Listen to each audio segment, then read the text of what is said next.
Hello friends, welcome to ILA classes, the school of competitive exams. ಇವತ್ತಿನ ಪ್ರಮುಖವಾದಂತಹ current affairs ಟಾಪಿಕ್ಗಳನ್ನು discuss ಮಾಡೋಣ.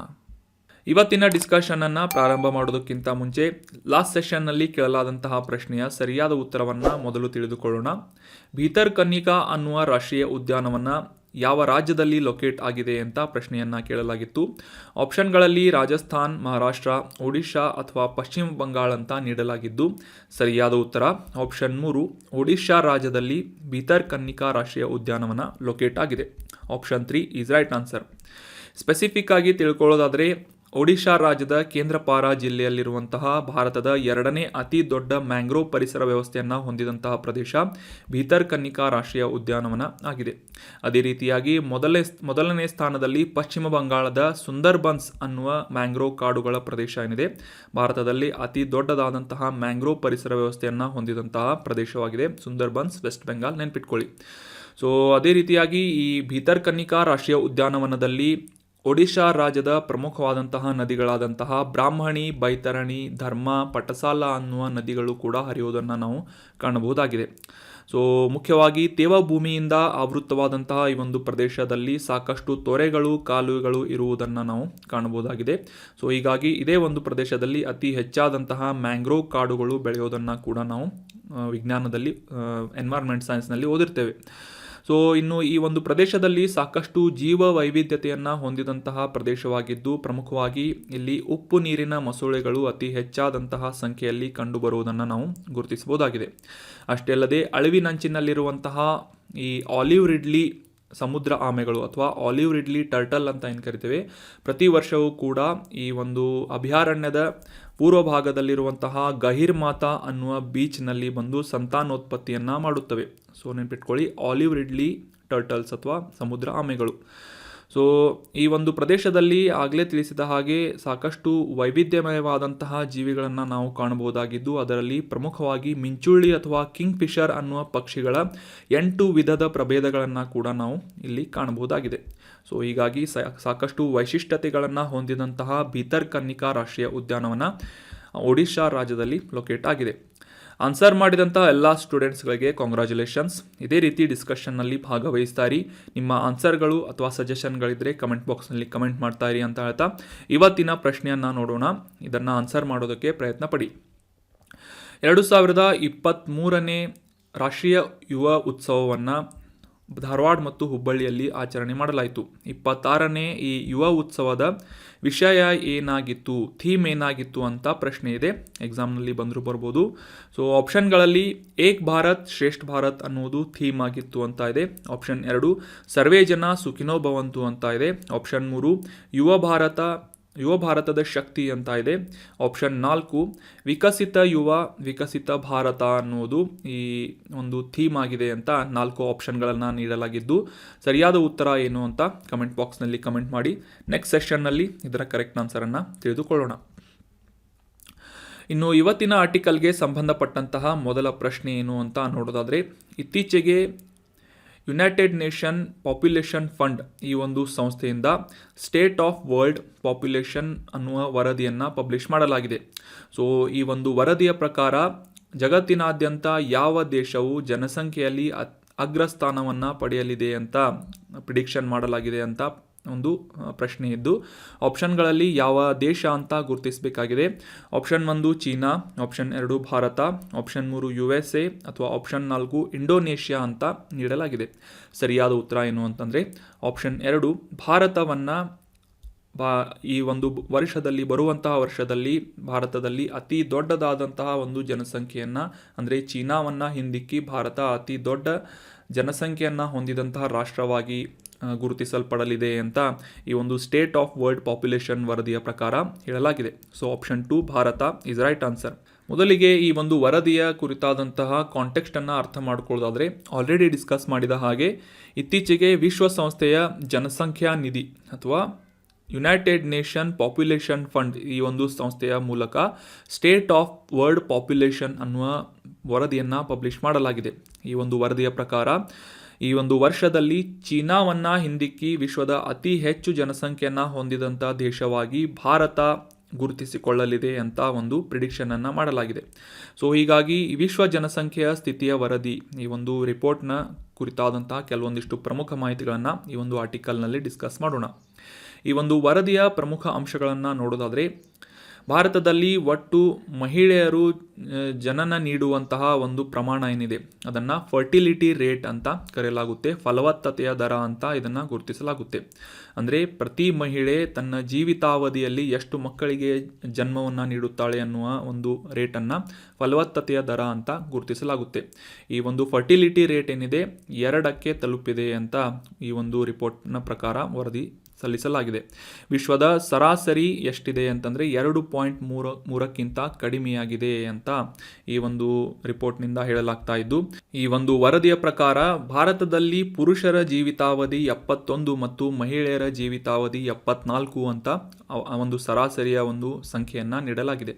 ಅಂದರೆ ಪುರುಷರು ಭಾರತದಲ್ಲಿ ಸರಾಸರಿಯಾಗಿ 71 ವರ್ಷ ಜೀವಿಸಿದರೆ 74 ವರ್ಷಗಳಷ್ಟು ಮಹಿಳೆಯರು ಸರಾಸರಿಯಾಗಿ ಬದುಕ್ತಾ ಇದ್ದಾರೆ ಅಂತ ಈ ಒಂದು ರೆಕಾರ್ಡ್ನಲ್ಲಿ ಹೇಳಲಾಗ್ತಾ ಇದೆ. ಸೊ ಮುಖ್ಯವಾಗಿ ಈ ಭಾರತದಲ್ಲಿರುವಂತಹ ಲಿಂಗ ಹಕ್ಕುಗಳ ಬಗ್ಗೆ ಸಾಕಷ್ಟು ಕಳವಳಕಾರಿಯಾದಂತಹ ಅಂಶಗಳನ್ನು ರಿಪೋರ್ಟ್ ಮಾಡಿದಂತಹ ಈ ಒಂದು ಸಂಸ್ಥೆಯಿಂದ ಪ್ರತಿ 1000 ಹುಡುಗಿಯರಲ್ಲಿ 11 ಜನರು 15ರಿಂದ 19 ವರ್ಷದ ಒಳಗಿನ ಜನರು ಜನ್ಮವನ್ನು ನೀಡ್ತಾ ಇದ್ದಾರೆ. ಇದರ ಅರ್ಥ ಏನು ಅಂತಂದರೆ ಕಡಿಮೆ ವಯಸ್ಸಿನಲ್ಲೇ ಹೆಣ್ಣು ಮಕ್ಕಳು ತಾಯಿ ಆಗ್ತಾ ಇದ್ದಾರೆ ಅಂತ ಪಬ್ಲಿಷ್ ಮಾಡಲಾಗಿದೆ. ಅಷ್ಟೇ ಅಲ್ಲದೆ 23% ಜನರು 18 ವರ್ಷಕ್ಕಿಂತ ಮುಂಚೆ ವಿವಾಹವಾಗ್ತಾ ಇದ್ದಾರೆ ಅಂತ ಕೂಡ ಈ ಒಂದು ರಿಪೋರ್ಟ್ನಲ್ಲಿ ಪಬ್ಲಿಷ್ ಮಾಡಲಾಗಿದೆ. ಇನ್ನು ಈ ರಿಪೋರ್ಟನ್ನು ಪಬ್ಲಿಷ್ ಮಾಡಿದಂತಹ ಸಂಸ್ಥೆಯಾದಂತಹ ಯುನೈಟೆಡ್ ನೇಷನ್ ಪಾಪ್ಯುಲೇಷನ್ ಫಂಡ್ ಈ ಒಂದು ಸಂಸ್ಥೆಯ ಕುರಿತಾದಂತಹ ಮಾಹಿತಿಗಳನ್ನು ತಿಳ್ಕೊಳ್ಳೋದಾದರೆ 1968ರಲ್ಲಿ ಈ ಒಂದು ಸಂಸ್ಥೆಯನ್ನು ಪ್ರಾರಂಭ ಮಾಡಲಾಗಿತ್ತು. ಆ ಒಂದು ಸಂದರ್ಭದಲ್ಲಿ United nation fund for population activities, ಜನಸಂಖ್ಯಾ ಚಟುವಟಿಕೆಗಳಿಗಾಗಿ ಯುನೈಟೆಡ್ ನೇಷನ್ ಫಂಡ್ಸ್ ಅನ್ನುವ ಹೆಸರಿನಿಂದ ಈ ಒಂದು ಸಂಸ್ಥೆಯನ್ನು ಪ್ರಾರಂಭ ಮಾಡಲಾಗಿತ್ತು. ಅದಾದ ನಂತರ 1987ರಲ್ಲಿ United Nation funds population fund ಅಂತ ಈ ಒಂದು ಸಂಸ್ಥೆಯ ಹೆಸರನ್ನು ಬದಲಾಯಿಸಲಾಯಿತು. ಆದರೂ ಕೂಡ ಇದರ ಶಾರ್ಟ್ ಫಾರ್ಮ್ ಏನಿದೆ ಅಥವಾ ಒಂದು ಸಂಕ್ಷಿಪ್ತ ಹೆಸರೇನಿದೆ ಅದು ಸೇಮ್ ಆಗಿ ಕಂಟಿನ್ಯೂ ಆಗ್ತಾ ಇದೆ. ಸೊ ಇದರ ಮುಖ್ಯ ಕಾರ್ಯ ಏನು ಅಂತಂದರೆ ಜನಸಂಖ್ಯೆ ಮತ್ತು ಲೈಂಗಿಕ ಮತ್ತು ಸಂತಾನೋತ್ಪತ್ತಿ ಆರೋಗ್ಯ ಕುರಿತಾದಂತಹ ಒಂದು ಅವೇರ್ನೆಸ್ಸನ್ನು ಸ್ಪ್ರೆಡ್ ಮಾಡುವುದಲ್ಲದೆ ಜಗತ್ತಿನಾದ್ಯಂತ ಈ ಒಂದು ವಿಷಯದ ಕುರಿತಾದಂತಹ ಯೋಜನೆಗಳನ್ನು ಕಾರ್ಯಕ್ರಮಗಳನ್ನು ಅನುಷ್ಠಾನಗೊಳಿಸುವಂತಹ ನಿಟ್ಟಿನಲ್ಲಿ ಬೆಂಬಲವನ್ನು ಅಂದರೆ ದೇಶಗಳಿಗೆ ಬೆಂಬಲವನ್ನು ನೀಡುವಂತಹ ನಿಟ್ಟಿನಲ್ಲಿ ಕೆಲಸವನ್ನು ಈ ಒಂದು ಯುನೈಟೆಡ್ ನೇಷನ್ ಪಾಪ್ಯುಲೇಷನ್ ಫಂಡ್ ಅನ್ನುವ ಸಂಸ್ಥೆ ಕೆಲಸವನ್ನು ಮಾಡ್ತಾ ಇದೆ. ಇದರ ಮುಖ್ಯ ಕಚೇರಿ ಇರುವುದು ನ್ಯೂಯಾರ್ಕ್ ಅನ್ನುವ ನಗರದಲ್ಲಿ, ಯುನೈಟೆಡ್ ಸ್ಟೇಟ್ಸ್ನ ನ್ಯೂಯಾರ್ಕ್ ನಗರದಲ್ಲಿ ಈ ಒಂದು ಸಂಸ್ಥೆಯ ಹೆಡ್ ಕ್ವಾರ್ಟರ್ ಲೊಕೇಟ್ ಆಗಿದ್ದು, ಈ ಪ್ರಾಥಮಿಕ ಅಂಶಗಳಾದಂತಹ ಈ ಒಂದು ಜನಗಣತಿ ಆಗಿರ್ಬೋದು ಮತ್ತು ವಿಷಯಾಧಾರಿತವಾದಂತಹ ಥೀಮ್ ಬೇಸ್ಡ್ ಸರ್ವೆಗಳನ್ನು ಕಂಡಕ್ಟ್ ಮಾಡುವಂತಹ ನಿಟ್ಟಿನಲ್ಲಿ ದೇಶಗಳಿಗೆ ಈ ತಾಂತ್ರಿಕ ಮತ್ತು ಆರ್ಥಿಕವಾದಂತಹ ಬೆಂಬಲವನ್ನು ನೀಡುವುದಷ್ಟೇ ಅಲ್ಲದೆ ಯಾವುದೇ ರೀತಿಯಾಗಿ ಇದು ಡೈರೆಕ್ಟಾಗಿ ಆ ಒಂದು ದೇಶದ ಒಂದು ಸೆನ್ಸಸ್ ಅಥವಾ ಜನಗಣತಿಯನ್ನು ಮಾಡುವುದರಲ್ಲಿ ನೇರವಾಗಿ ಜವಾಬ್ದಾರಿಯನ್ನು ಹೊಂದಿರುವುದಿಲ್ಲ. ಜಸ್ಟ್ ಇದೇನು ಮಾಡುತ್ತೆ ಅಂತಂತಂದರೆ ತಾಂತ್ರಿಕವಾಗಿ ಮತ್ತು ಆರ್ಥಿಕವಾದಂತಹ ಬೆಂಬಲಗಳನ್ನು ಆಯಾ ರಾಷ್ಟ್ರಗಳಿಗೆ ಜನಗಣತಿ ಮತ್ತು ವಿಷಯಾಧಾರಿತವಾದಂತಹ ಸರ್ವೆಗಳನ್ನು ನಡೆಸುವುದಕ್ಕೆ ಒಂದು ಸಪೋರ್ಟನ್ನು ನೀಡುತ್ತದೆ. So that was about detailed information of world population fund ಮತ್ತು ಅದು ನೀಡಿದಂತಹ ಒಂದು ರಿಪೋರ್ಟ್. ಇದೇ ಒಂದು ವರದಿಯ ಮೇಲೆ ಕಮೆಂಟ್ ಮಾಡಿದಂತಹ ಟ್ವೀಟ್ ಮಾಡಿದಂತಹ ಈ ಟೆಸ್ಲಾ ಕಂಪನಿಯ ಮಾಲೀಕರಾದಂತಹ ಎಲಾನ್ ಮಸ್ಕ್ ಅವರು ಡೆಮೋಗ್ರಾಫಿಕ್ಸ್ ಇಸ್ ಡೆಸ್ಟಿನಿ ಅನ್ನುವ ಟ್ವೀಟನ್ನು ಮಾಡಿದ್ದಾರೆ. ಸೊ ಇದರ ಅರ್ಥ ಏನು ಅಂತಂದರೆ ಜನಸಂಖ್ಯೆ ಎಂಬುದು ಹಣೆ ಬರಹ ಅಂತ ಈ ಒಂದು ಸ್ಟೇಟ್ಮೆಂಟನ್ನು ಟ್ವೀಟ್ ಮಾಡಲಾಗಿದ್ದು, ಇದರ ಅರ್ಥ ಏನು ಅಂತ ನಾವು ಸಿಂಪಲ್ ಆಗಿ ಅಂಡರ್ಸ್ಟ್ಯಾಂಡ್ ಮಾಡ್ಕೊಳ್ಳೋದಾದರೆ ಸಾಮಾನ್ಯವಾಗಿ ನಾವು ಭಾವಿಸಿರುವಂತೆ ಈ ಜನಸಂಖ್ಯೆ ಯಾವುದೇ ರೀತಿಯಾಗಿ ಶಾಪವಾಗಿ ಆ ಒಂದು ರಾಷ್ಟ್ರಕ್ಕೆ ಪರಿಣಮಿಸುವುದಿಲ್ಲ. ಯಾಕಂತಂದರೆ ಈ ಒಂದು ಜನಸಂಖ್ಯೆಯನ್ನು ಹೆಚ್ಚಾಗಿ ಹೊಂದಿರುವಂತಹ ರಾಷ್ಟ್ರಗಳಲ್ಲಿ ಹೆಚ್ಚಿನ ಒಂದು ಮಾರ್ಕೆಟ್ ಸೃಷ್ಟಿಯಾಗಿರುತ್ತದೆ.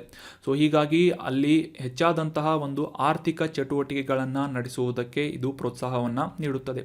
ಸೊ ಹೀಗಾಗಿ ಜಗತ್ತಿನಾದ್ಯಂತ ಇರುವಂತಹ ಎಲ್ಲ ಪ್ರಮುಖವಾದಂತಹ ಕಂಪನಿಗಳು ಕೂಡ ಭಾರತದಲ್ಲಿ ಬಂದು ಇನ್ವೆಸ್ಟ್ಮೆಂಟನ್ನು ಮಾಡ್ತಾ ಇದ್ದಾವೆ.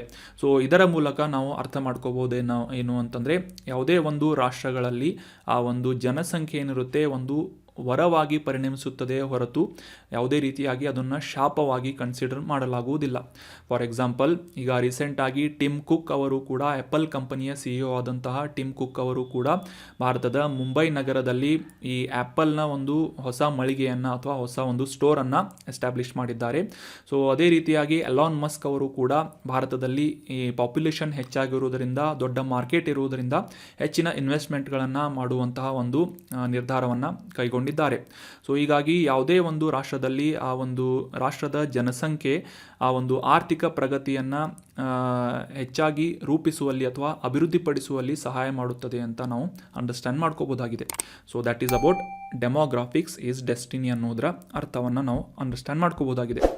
ಇನ್ನು ಮುಂದಿನ ಆರ್ಟಿಕಲ್ಗೆ ಸಂಬಂಧಪಟ್ಟಂತಹ ಪ್ರಶ್ನೆಯನ್ನು ನೋಡೋದಾದರೆ, ಬಶೋಲಿ ಅನ್ನುವ ಚಿತ್ರಕಲೆಗೆ ಇತ್ತೀಚೆಗೆ ಭೌಗೋಳಿಕ ಸೂಚನೆ ಅಥವಾ GI ಟ್ಯಾಗನ್ನು ನೀಡಲಾಗಿದೆ. ಸೊ ಇದು ಯಾವ ಪ್ರದೇಶಕ್ಕೆ ಸೇರಿದಂತಹ ಚಿತ್ರಕಲೆಯಾಗಿದೆ ಅಂತ ಪ್ರಶ್ನೆ ಇದ್ದು, ಆಪ್ಷನ್ಗಳಲ್ಲಿ ಅಸ್ಸಾಂ, ಬಿಹಾರ್, ಜಮ್ಮು ಕಾಶ್ಮೀರ ಅಥವಾ ಗುಜರಾತ್ ಅಂತ ಆಪ್ಷನ್ಗಳನ್ನು ನೀಡಲಾಗಿದ್ದು, ಸರಿಯಾದ ಉತ್ತರ ಏನು ಅಂತ ತಿಳ್ಕೊಳ್ಳೋದಾದರೆ ಆಪ್ಷನ್ 3 ಜಮ್ಮು ಮತ್ತು ಕಾಶ್ಮೀರ ಪ್ರದೇಶಕ್ಕೆ ಹೆಸರಾದಂತಹ ಪ್ರಸಿದ್ಧವಾದಂತಹ ಬಶೋಲಿ ಚಿತ್ರಕಲೆ ಪ್ರಸಿದ್ಧವಾಗಿ ಗುರುತಿಸಿಕೊಳ್ಳುತ್ತೆ. ಸೊ ಆಪ್ಷನ್ 3 ಜಮ್ಮು ಮತ್ತು ಕಾಶ್ಮೀರ ಸರಿಯಾದ ಆನ್ಸರ್ ಆಗಿದೆ. ಕಾಂಟೆಕ್ಸ್ಟನ್ನು ಮೊದಲಿಗೆ ಅರ್ಥ ಮಾಡ್ಕೊಳ್ಳೋದಾದರೆ, ಚಿಕಣಿ ಕಲಾ ಶೈಲಿಗೆ ಜನಪ್ರಿಯವಾಗಿರುವಂತಹ ಜಮ್ಮು ಮತ್ತು ಕಾಶ್ಮೀರದ ಕಥುವಾ ಜಿಲ್ಲೆಯಲ್ಲಿ ಹೆಸರಾದಂತಹ ಈ ಬಶೋಲಿ ಅನ್ನುವ ಚಿತ್ರಕಲೆಗೆ ಭೌಗೋಳಿಕ ಸೂಚಕ ಅಥವಾ GI ಟ್ಯಾಗನ್ನು ನೀಡಲಾಗಿದೆ. ಸೊ ಹೀಗಾಗಿ ಈ ಎಕ್ಸಾಮಿನೇಷನ್ ಪಾಯಿಂಟ್ ಆಫ್ ವ್ಯೂ ಈ ಬಶೋಲಿ ವರ್ಣಚಿತ್ರಕಲೆ ಯಾವ ಪ್ರದೇಶಕ್ಕೆ ಸಂಬಂಧಪಟ್ಟಿದೆ ಮತ್ತು ಇದರ ವೈಶಿಷ್ಟ್ಯತೆಗಳು ಏನು ಅಂತ ತಿಳ್ಕೊಳ್ಳೋದು ಮಹತ್ವದ್ದಾಗಿರುತ್ತದೆ. ಸೊ ಹೀಗಾಗಿ ಇದು ಬಶೋಲಿ ಅನ್ನುವ ವರ್ಣಚಿತ್ರಕಲೆಯ ಕುರಿತಾದಂತಹ ಕೆಲವೊಂದಿಷ್ಟು ಪ್ರಮುಖ ಮಾಹಿತಿಗಳನ್ನು ಈ ಒಂದು ಆರ್ಟಿಕಲ್ನಲ್ಲಿ ಡಿಸ್ಕಸ್ ಮಾಡೋಣ. ಮೊದಲಿಗೆ ಈ ಒಂದು ವರ್ಣಚಿತ್ರ ಯಾವ ರೀತಿಯಾಗಿ ಇರುತ್ತವೆ ಅಂತ ಈ ಒಂದು ಇಮೇಜ್ನಲ್ಲಿ ನೋಡಬಹುದಾಗಿದೆ. ಸುಂದರವಾದಂತಹ ರಾಧಾಶ್ಯಾಮರು ರಾಸಲೀಲೆಯನ್ನು ಆಡುವಂತಹ ಈ ಒಂದು ಚಿತ್ರ ಮತ್ತು ಹಿಂದುಗಡೆ ಬ್ಯಾಕ್ಗ್ರೌಂಡ್ನಲ್ಲಿ ಕಾಣುವಂತಹ ಈ ನಿಸರ್ಗದ ಡೀಟೇಲ್ ಆದಂತಹ ಒಂದು ಚಿತ್ರಕಲೆ ಅಥವಾ ಸುಂದರವಾದಂತಹ ಚಿತ್ರಕಲೆಯನ್ನು ರೂಪಿಸುವಂತಹ ಒಂದು ಆರ್ಟ್ ಏನಿದೆ, ಇದನ್ನು ಬಶೋಲಿ ವರ್ಣಚಿತ್ರಕಲೆ ಅಂತ ಗುರುತಿಸಲಾಗುತ್ತೆ. ಮುಖ್ಯವಾಗಿ ಆಲ್ರೆಡಿ ಡಿಸ್ಕಸ್ ಮಾಡಿದ ಹಾಗೆ ಜಮ್ಮು ಮತ್ತು ಕಾಶ್ಮೀರದ ಪ್ರದೇಶದಲ್ಲಿ ಹೆಚ್ಚಾಗಿ ಕಂಡುಬರುವಂತಹ ಒಂದು ಚಿತ್ರಕಲೆ ಈ ಬಶೋಲಿ ಅನ್ನುವ ಚಿತ್ರಕಲೆ ಆಗಿದೆ. ಮುಖ್ಯವಾಗಿ 17 ಮತ್ತು 18ನೇ ಶತಮಾನದಲ್ಲಿ ಸ್ಥಳೀಯ ಆಡಳಿತಗಾರರು ಮತ್ತು ಶ್ರೀಮಂತ ವ್ಯಾಪಾರಿಗಳಿಂದ ಅವರ ಆಶ್ರಯದಲ್ಲಿ ಹೆಚ್ಚು ಪ್ರೋತ್ಸಾಹವನ್ನು ಪಡೆದುಕೊಂಡಂತಹ ಚಿತ್ರಕಲೆ ಬಶೋಲಿ ಅನ್ನುವ ಚಿತ್ರಕಲೆ ಆಗಿ ಗುರುತಿಸಿಕೊಳ್ಳುತ್ತದೆ. ಇದು ಒಂದು ವಿಶಿಷ್ಟವಾದಂತಹ ಶೈಲಿಯಾಗಿದ್ದು, ಮುಖ್ಯವಾಗಿ ಶ್ರೀಮಂತ ವೇಷಭೂಷಣಗಳು, ಶೈಲೀಕೃತ ಮುಖಗಳು ಮತ್ತು ದೊಡ್ಡ ಉಬ್ಬುವ ಕಣ್ಣುಗಳ ವಿಶೇಷತೆಯನ್ನು ಹೊಂದಿದಂತೆ ಈ ಒಂದು ವರ್ಣಚಿತ್ರಗಳ ಕಲೆಗಳನ್ನು ಕಲಾವಿದರಿಂದ ರೂಪಿಸಲಾಗುತ್ತದೆ. ಸೊ ವಿಶಿಷ್ಟವಾದಂತಹ ಒಂದು ಪ್ರತ್ಯೇಕತೆಯನ್ನು, ಈ ರೀತಿಯಾದಂತಹ ವೈಶಿಷ್ಟ್ಯಗಳನ್ನು ಹೊಂದಿದಂತಹ ಬಶೋಲಿ ವರ್ಣಚಿತ್ರಕಲೆಗಳು ಹೊಂದಿವೆ. ಮುಖ್ಯವಾಗಿ ಈ ಒಂದು ರಾಧಾಕೃಷ್ಣರ ಥೀಮ್ಗಳಾಗಿರ್ಬೋದು ಅಥವಾ ಸ್ಥಳೀಯ ಆಡಳಿತಗಾರರ ಒಂದು ಭಾವಚಿತ್ರಗಳಾಗಿರ್ಬೋದು, ಮಾಧವ ಮಾಲತಿಯರ ಭಾವಚಿತ್ರಗಳು ಮತ್ತು ಭಾಗವತ ಪುರಾಣದ ಥೀಮ್ಗಳನ್ನು ಇಟ್ಕೊಂಡು ವಿಷಯಗಳನ್ನು ಆಧರಿಸಿ ಈ ಒಂದು ಬಶೋಲಿ ವರ್ಣಚಿತ್ರಕಲೆಗಳನ್ನು ಪ್ರಮುಖವಾಗಿ ರಚಿಸಲಾಗುತ್ತದೆ. ಸೊ ಸಾಮಾನ್ಯವಾಗಿ ಪೇಪರ್, ಬಟ್ಟೆ ಅಥವಾ ಮರದ ಮೇಲೆ ನೈಸರ್ಗಿಕ ವರ್ಣದ್ರವ್ಯಗಳನ್ನು ಬಳಸಿಕೊಂಡು, ಬಣ್ಣಗಳನ್ನು ಬಳಸಿಕೊಂಡು ಈ ಬಶೋಲಿ ವರ್ಣಚಿತ್ರಗಳನ್ನು ಈ ಕಲಾವಿದರಿಂದ ರೂಪಿಸಲಾಗುತ್ತದೆ. ಸೊ ಇತ್ತೀಚೆಗೆ ಈ ಜಮ್ಮು ಮತ್ತು ಕಾಶ್ಮೀರದ ಪ್ರಸಿದ್ಧವಾದಂತಹ ಈ ಒಂದು ವರ್ಣಚಿತ್ರಕಲೆಗೆ GI ಟ್ಯಾಗನ್ನು ನೀಡಲಾಗಿದೆ ಅಂತ ನಾವು ಕಾಂಟೆಕ್ಸ್ಟನ್ನು ಅರ್ಥ ಮಾಡ್ಕೊಂಡ್ವಿ. ಸೊ ಹೀಗಾಗಿ ಈ ಭೌಗೋಳಿಕ ಸೂಚಕ ಟ್ಯಾಗ್ ಅಥವಾ ಜಾಗ್ರಫಿಕಲ್ ಇಂಡಿಕೇಶನ್ ಟ್ಯಾಗ್ ಅಂದರೆ ಏನು ಅಂತ ತಿಳ್ಕೊಳ್ಳೋದಾದರೆ, ಮುಖ್ಯವಾಗಿ ಯಾವುದೇ ಒಂದು ಪ್ರದೇಶಕ್ಕೆ ಸೀಮಿತವಾದಂತಹ ನಿರ್ದಿಷ್ಟ ಭೌಗೋಳಿಕ ಮೂಲವನ್ನು ಹೊಂದಿದಂತಹ ಮತ್ತು ಆ ಒಂದು ಪ್ರದೇಶಕ್ಕೆ ಸಂಬಂಧಪಟ್ಟಂತಹ ಗುಣಲಕ್ಷಣಗಳನ್ನು ಹೊಂದಿದಂತಹ ಆ ಒಂದು ಉತ್ಪನ್ನಕ್ಕೆ ಸರ್ಕಾರದಿಂದ ಆ ಒಂದು ಉತ್ಪನ್ನವನ್ನು ಗುರುತಿಸಿ ಹೆಚ್ಚು ಪ್ರೋತ್ಸಾಹವನ್ನು ನೀಡುವಂತಹ ನಿಟ್ಟಿನಲ್ಲಿ ಈ GI ಟ್ಯಾಗನ್ನು ನೀಡಲಾಗುತ್ತದೆ. ಸಾಮಾನ್ಯವಾಗಿ ಈ ಕೃಷಿ ಉತ್ಪನ್ನಗಳು, ಆಹಾರ ಪದಾರ್ಥಗಳು, ವೈನ್ ಅಥವಾ ಸ್ಪಿರಿಟ್ ಪಾನೀಯಗಳು, ಕರಕುಶಲ ವಸ್ತುಗಳು ಮತ್ತು ಕೈಗಾರಿಕಾ ಉತ್ಪನ್ನಗಳಿಗೆ ಈ ಒಂದು GI ಟ್ಯಾಗನ್ನು ಸರ್ಕಾರದಿಂದ ನೀಡಲಾಗುತ್ತೆ. 1999ರ geographical indication of goods registration and protection ಕನ್ನಡದಲ್ಲಿ ಸರಕುಗಳ ಭೌಗೋಳಿಕ ಸೂಚನೆ, ನೋಂದಣಿ ಮತ್ತು ರಕ್ಷಣೆ ಅನ್ನುವ ಕಾಯ್ದೆಯ ಮೂಲಕ ಈ ಒಂದು GI ಟ್ಯಾಗ್ಗಳನ್ನು ಉತ್ಪನ್ನಗಳಿಗೆ ನೀಡಲಾಗುತ್ತದೆ. ಭಾರತದಲ್ಲಿ ಈ ಸರಕುಗಳಿಗೆ ಸಂಬಂಧಿಸಿದಂತಹ ಭೌಗೋಳಿಕ ಸೂಚನೆಗಳನ್ನು ನೋಂದಣಿ ಮತ್ತು ಉತ್ತಮ ರಕ್ಷಣೆಯನ್ನು ನೀಡಿ ಆ ಒಂದು ಪ್ರದೇಶದಲ್ಲಿ, ಆ ಒಂದು ಪರಿಸರದಲ್ಲಿ ಈ ಉತ್ಪನ್ನಗಳನ್ನು ಇನ್ನೂ ಹೆಚ್ಚು ಪ್ರೋತ್ಸಾಹ ನೀಡುವಂತೆ ಒಂದು ರಿಸರ್ವೇಷನ್ ಅನ್ನು ನೀಡುವಂತಹ ಉದ್ದೇಶವನ್ನು ಈ GI ಟ್ಯಾಗ್ ಅನ್ನು ನೀಡುವಂತಹ ಪ್ರಕ್ರಿಯೆ ಹೊಂದಿರುತ್ತದೆ. ಸಾಮಾನ್ಯವಾಗಿ ಒಂದು ಬಾರಿ ನೀಡಿದಂತಹ ಈ ಒಂದು GI ಟ್ಯಾಗ್ ಮಾನ್ಯತೆ 10 ವರ್ಷಗಳ ಅವಧಿಯವರೆಗೆ ನಡೀತಾ ಇದ್ದು, ಅದಾದ ನಂತರ ಇದನ್ನು ಮತ್ತೊಮ್ಮೆ ರಿನ್ಯೂ ಮಾಡುವಂತಹ ಒಂದು ಅವಕಾಶವನ್ನು ಕೂಡ ಸರ್ಕಾರ ಈ ಒಂದು ಆ್ಯಕ್ಟ್ನ ಅಡಿಯಲ್ಲಿ ಮಾಡಿಕೊಡ್ತಾ ಇದೆ. ಸೊ ನೆನ್ಪಿಟ್ಕೊಳ್ಳಿ, 1999 geographical indication of goods registration and protection ಆ್ಯಕ್ಟ್ನ ಅಡಿಯಲ್ಲಿ ಈ ಸರ್ಕಾರದಿಂದ ಈ GI ಟ್ಯಾಗ್ಗಳನ್ನು ನೀಡಲಾಗುತ್ತೆ. 10 ವರ್ಷಗಳಿಗೆ ಇದು ಮಾನ್ಯವಾಗಿರುತ್ತದೆ. ಸೊ ಅದೇ ರೀತಿಯಾಗಿ ಕರ್ನಾಟಕದಲ್ಲೂ ಕೂಡ ಸಾಕಷ್ಟು ಸುಮಾರು 40ಕ್ಕೂ ಹೆಚ್ಚು ಉತ್ಪನ್ನಗಳಿಗೆ ಈ GI ಟ್ಯಾಗ್ಗಳನ್ನು ನೀಡಲಾಗಿದ್ದು, ಅದರಲ್ಲಿ ಪ್ರಮುಖವಾಗಿ ಈ ಚನ್ನಪಟ್ಟಣದ ಬೊಂಬೆಗಳಾಗಿರ್ಬೋದು ಅಥವಾ ಈ ಮೈಸೂರು ಪಾಕ್ ಆಗಿರ್ಬೋದು ಮತ್ತು ಧಾರವಾಡ ಪೇಡ ಆಗಿರ್ಬೋದು, ಬ್ಯಾಡಗಿ ಮೆಣಸಿನಕಾಯಿ ಆಗಿರ್ಬೋದು, ಈ ರೀತಿಯಾದಂತಹ ಸಾಕಷ್ಟು ಉತ್ಪನ್ನಗಳಿಗೆ GI ಟ್ಯಾಗ್ಗಳನ್ನು ಕರ್ನಾಟಕದಲ್ಲೂ ಕೂಡ 40ಕ್ಕೂ ಹೆಚ್ಚು ಉತ್ಪನ್ನಗಳಿಗೆ ನೀಡಲಾಗಿದೆ. ಸೊ ಬಶೋಲಿ ವರ್ಣಚಿತ್ರಗಳು ಜಮ್ಮು ಮತ್ತು ಕಾಶ್ಮೀರ ನೆನ್ಪಿಟ್ಕೊಳ್ಳಿ.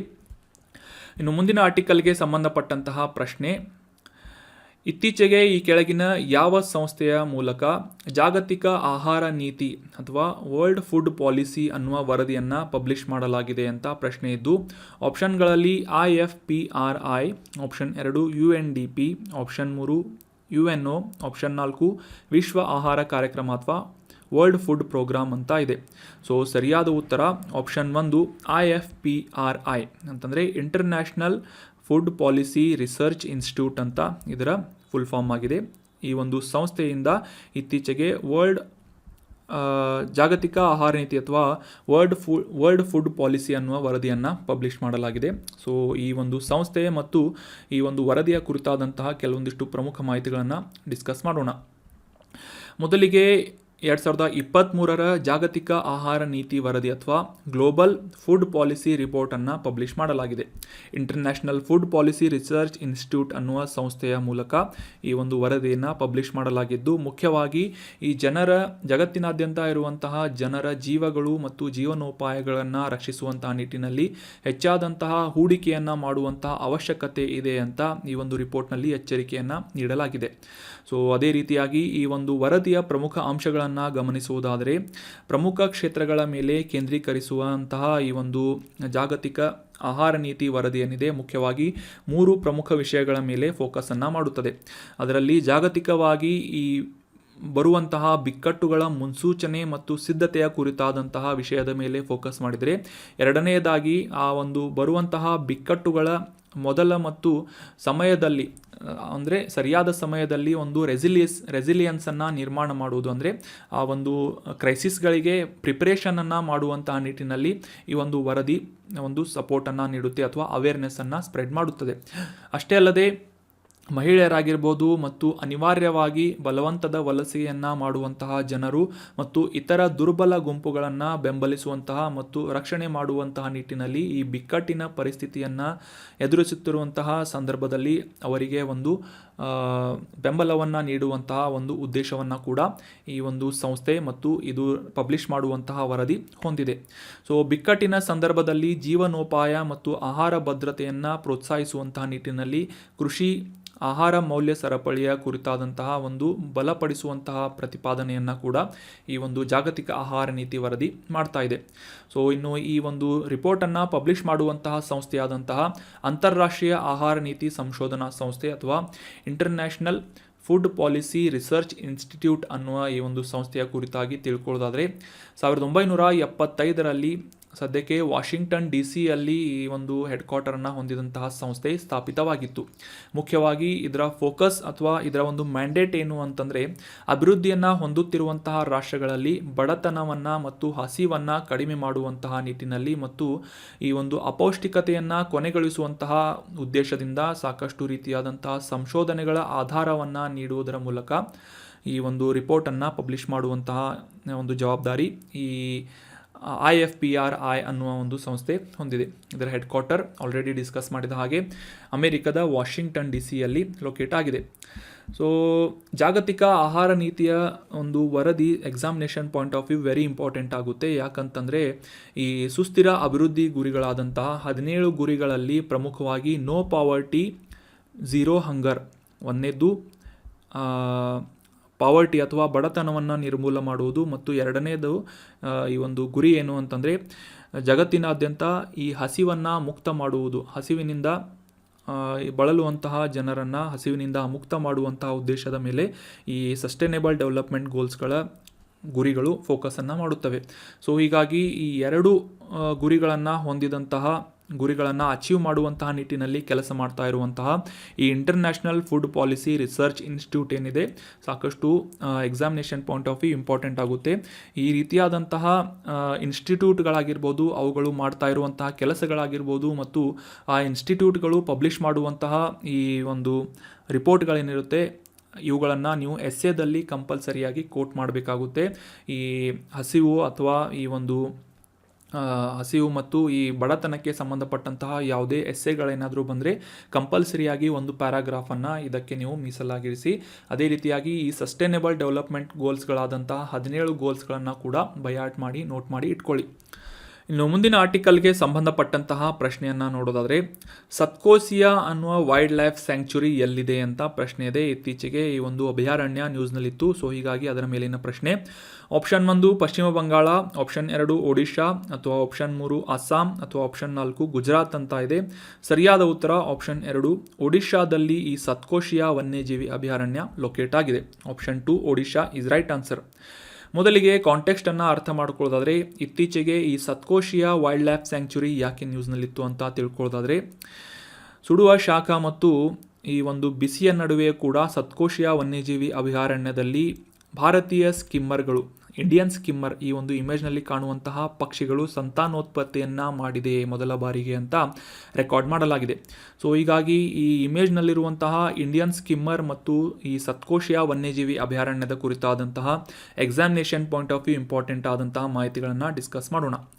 ಸೊ ಮುಖ್ಯವಾಗಿ ಈ ಒಂದು ವನ್ಯಜೀವಿ ಅಭಯಾರಣ್ಯ ಎಲ್ಲಿದೆ ಅಂತ ಆಲ್ರೆಡಿ ತಿಳ್ಕೊಂಡ ಹಾಗೆ ಒಡಿಶಾ ರಾಜ್ಯದಲ್ಲಿ ಜನಪ್ರಿಯವಾದಂತಹ ವನ್ಯಜೀವಿ ತಾಣ ಈ ಸತ್ಕೋಶಿಯಾ ವನ್ಯಜೀವಿ ಅಭಯಾರಣ್ಯ ಆಗಿದೆ. ಸೊ ಇದು ಮಹಾನದಿ, ಒಡಿಶಾದಲ್ಲಿ ಹರಿಯುವಂತಹ ಮಹಾನದಿಯ ದಡದಲ್ಲಿರುವಂತಹ ಒಂದು ಪ್ರಮುಖ ವನ್ಯಜೀವಿ ಅಭಯಾರಣ್ಯ ಆಗಿದ್ದು, ನ್ಯಾಷನಲ್ ಟೈಗರ್ ಕನ್ಸರ್ವೇಷನ್ ಅಥಾರಿಟಿ ಅಥವಾ ರಾಷ್ಟ್ರೀಯ ಹುಲಿ ಸಂರಕ್ಷಣಾ ಪ್ರಾಧಿಕಾರದಿಂದ ಈ ಒಂದು ಅಭಯಾರಣ್ಯವನ್ನು ಕ್ರುಷಿಯಲ್ ಆದಂತಹ ಅಥವಾ ನಿರ್ಣಾಯಕ ಹುಲಿ ಆವಾಸ ಸ್ಥಾನ ಎಂದು ಗುರುತಿಸಲಾಗ್ತಾ ಇದೆ. ಇಲ್ಲಿ ಕಂಡುಬರುವಂತಹ ಪ್ರಮುಖ ಸಸ್ಯವರ್ಗ ಏನು ಅಂತಂದರೆ ಒಣ ಎಲೆ ಉದುರುವಂತಹ ಕಾಡುಗಳು, ತೇವಾಂಶವುಳ್ಳ ಎಲೆ ಉದುರುವಂತಹ ಕಾಡುಗಳು, ಉಷ್ಣವಲಯದ ತೇವಾಂಶವುಳ್ಳ ಕಾಡುಗಳಲ್ಲಿ ಬೆಳೆಯುವಂತಹ ಗಿಡಗಳನ್ನು ನಾವು ಹೆಚ್ಚಾಗಿ ಈ ಒಂದು ಅಭಯಾರಣ್ಯದಲ್ಲಿ ಕಾಣಬಹುದಾಗಿದೆ. ಸೊ ಪ್ರಮುಖವಾಗಿ ಈ ಸಾಲ್ ಅನ್ನುವ ಗಿಡಗಳು ಈ ಒಂದು ಪ್ರದೇಶದಲ್ಲಿ ಹೆಚ್ಚಾಗಿ ಕಂಡುಬರುವಂತಹ ಪ್ರದೇಶ ಈ ವನ್ಯಜೀವಿ ಅಭಯಾರಣ್ಯ ಸತ್ಕೋಶಿಯಾ ವೈಲ್ಡ್ ಲೈಫ್ ಸ್ಯಾಂಕ್ಚುರಿ ಆಗಿದೆ.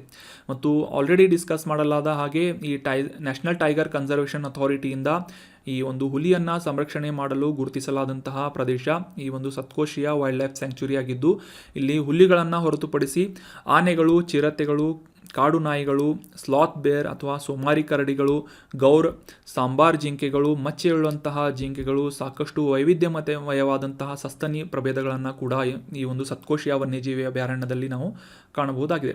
ಸೊ ನೆನಪಿಟ್ಕೊಳ್ಳಿ, ಸತ್ಕೋಶಿಯಾ ವೈಲ್ಡ್ ಲೈಫ್ ಸ್ಯಾಂಕ್ಚುರಿ ಇದು ಒಡಿಶಾ ರಾಜ್ಯದಲ್ಲಿ ಲೊಕೇಟ್ ಆದಂತಹ ಒಂದು ಅಭಯಾರಣ್ಯ ಆಗಿದೆ. So that was all about today's articles. ಈಗ ಡಿಸ್ಕಸ್ ಮಾಡಲಾದಂಥ ಎಲ್ಲ ಆರ್ಟಿಕಲ್ಸ್ಗಳನ್ನು ಮತ್ತೊಮ್ಮೆ ರಿವೈಸ್ ಮಾಡಿಬಿಡೋಣ. ಮೊದಲನೇ ಆರ್ಟಿಕಲ್ನಲ್ಲಿ ನಾವು ವಿಶ್ವ ಜನಸಂಖ್ಯೆಯ ಸ್ಥಿತಿಯ ವರದಿಯನ್ನು ಇತ್ತೀಚೆಗೆ ಯುನೈಟೆಡ್ ನೇಷನ್ ಪಾಪ್ಯುಲೇಷನ್ ಫಂಡ್ ಅನ್ನುವ ಸಂಸ್ಥೆಯಿಂದ ಪಬ್ಲಿಷ್ ಮಾಡಲಾಗಿದೆ ಅಂತ ತಿಳ್ಕೊಂಡ್ವಿ. ಅದೇ ರೀತಿಯಾಗಿ ಯಾವ ರೀತಿಯಾಗಿ ಇದೇ ಒಂದು ವರ್ಷದಲ್ಲಿ ಭಾರತ ಜಗತ್ತಿನಾದ್ಯಂತ ಅತಿ ಹೆಚ್ಚು ಜನಸಂಖ್ಯೆಯನ್ನು ಹೊಂದಿದಂತಹ ರಾಷ್ಟ್ರವಾಗಲಿದೆ ಅಂತ ಪ್ರಿಡಿಕ್ಷನ್ ಮಾಡಲಾಗಿದೆ ಅಂತ ಕೂಡ ತಿಳ್ಕೊಂಡ್ವಿ.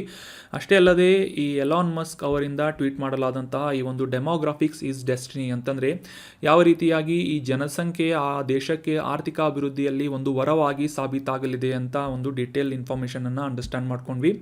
ನಂತರದ ಆರ್ಟಿಕಲ್ನಲ್ಲಿ ಈ ಜಮ್ಮು ಮತ್ತು ಕಾಶ್ಮೀರದ ಪ್ರಸಿದ್ಧವಾದಂತಹ ಬಶೋಲಿ ವರ್ಣಚಿತ್ರಗಳ ಕಲೆಯ ಕುರಿತಾದಂತಹ ಮಾಹಿತಿಗಳನ್ನು ಮತ್ತು ಈ ಭೌಗೋಳಿಕ ಸೂಚಕ ಅಥವಾ GI ಟ್ಯಾಗ್ ಕುರಿತಾದಂತಹ ಡೀಟೇಲ್ ಇನ್ಫಾರ್ಮೇಷನನ್ನು ಡಿಸ್ಕಸ್ ಮಾಡಿದ್ವಿ.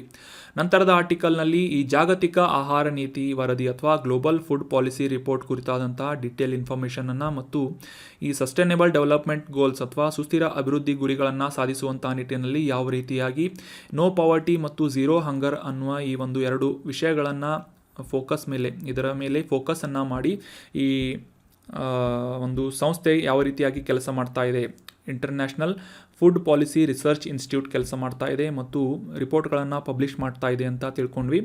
ನಂತರದ ಆರ್ಟಿಕಲ್ನಲ್ಲಿ ಒಡಿಶಾದಲ್ಲಿರುವಂತಹ ಸತ್ಕೋಶಿಯಾ ವನ್ಯಜೀವಿ ಅಭಯಾರಣ್ಯದಲ್ಲಿ ಇತ್ತೀಚೆಗೆ ಭಾರತೀಯ ಸ್ಕಿಮ್ಮರ್ಗಳ ಸಂತಾನೋತ್ಪತ್ತಿಯಾಗಿದೆ ಮತ್ತು ಈ ಒಂದು ವನ್ಯಜೀವಿ ಅಭಯಾರಣ್ಯದ ವೈಶಿಷ್ಟ್ಯಗಳ ಕುರಿತಾದಂತಹ ಡೀಟೇಲ್ ಮಾಹಿತಿಗಳನ್ನು ಡಿಸ್ಕಸ್ ಮಾಡಿದ್ವಿ.